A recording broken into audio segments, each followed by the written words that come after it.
Hey guys, Han here, and today I'm going to be teaching you guys how to make emotes pop up on your screen and in like a balloon fashion or whatever, just like this, right? And how you can apply to your own stream and even to your recordings like I just did. This is live, by the way. If you want to check out what happens or if you want to see other videos like this, you be sure to check out my Twitch at twitch.tv/HonestLee. But let's get right into it. I'm not going to waste your time.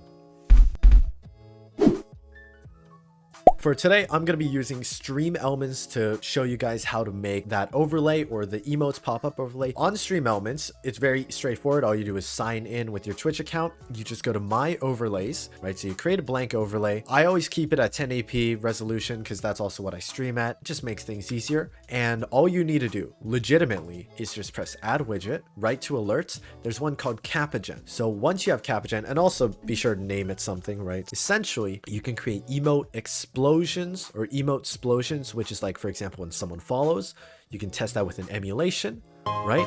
And it'll show something like this, right? And this is what will appear on screen. Here, let me emulate it again. You can see on my stream, it does like a little firework. The key thing, at least what I find, is to adjust the size. So what I'm gonna do, just so that I can have it be on anywhere on the screen, is set it to 1920 by 1080 as an overlay. That does mean it's going to cover the full screen. It's up to you guys on whether or not you want to do it the same way as I do. Feel free to mess around with it as well. As an example, I'm going to disable mine so you can just see what comes up on the screen. So I'm going to throw in a bunch of yuck emotes in my chat, and then you can see they appear on here. What you can do is you can do on, show all, or combo mode. There's a bunch of different settings for how it is displayed or how the emote explosions are displayed. There's a couple of different options as well. For example, bubble is the one I quite enjoy using. Here, I'll just spam some more emotes in my chat to test. Right, and bubble is just, it appears from the bottom of the screen and floats up. Very straightforward. There's like bounce as well. And then all you need to do once you kind of decide on what you want, you save it, copy your overlay URL, you go over to your OBS. I'm going to disable my preview so that you guys don't see this. You just click plus on your sources,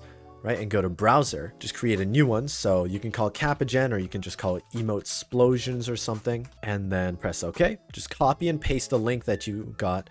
Change the width and height to whatever you set it to originally, and then just press OK, and it'll be all set up. Since I've added the emote explosions, right, you can see it kind of pops up on screen. I recommend locking it so that it doesn't mess with your other overlays, or when you try and click on a different overlay, it won't immediately go to emote explosions. Locking it down is just easier. And you can mess with the size and how much of it appears on the screen relative to you. And I think that's about it. So anyways, this is a really short, really quick video just to show you guys how to add in emote overlays. Feel free to mess around with it. I believe you can even set it. So for example, subscribers, followers, tips, cheers, when you receive one of those, you can set whether or not an emote explosion happened. You could even add more or less. You could have specific emotes being shown. Have fun with it. I'm not here to make you like know exactly what to do. I don't even know what I'm doing half the time. In any case, thank you all for watching. Hope you all enjoyed. If this helped you in any way, be sure to like and comment below on some of the ways that you mess around with your stream. And I will see you guys later. Have a good one.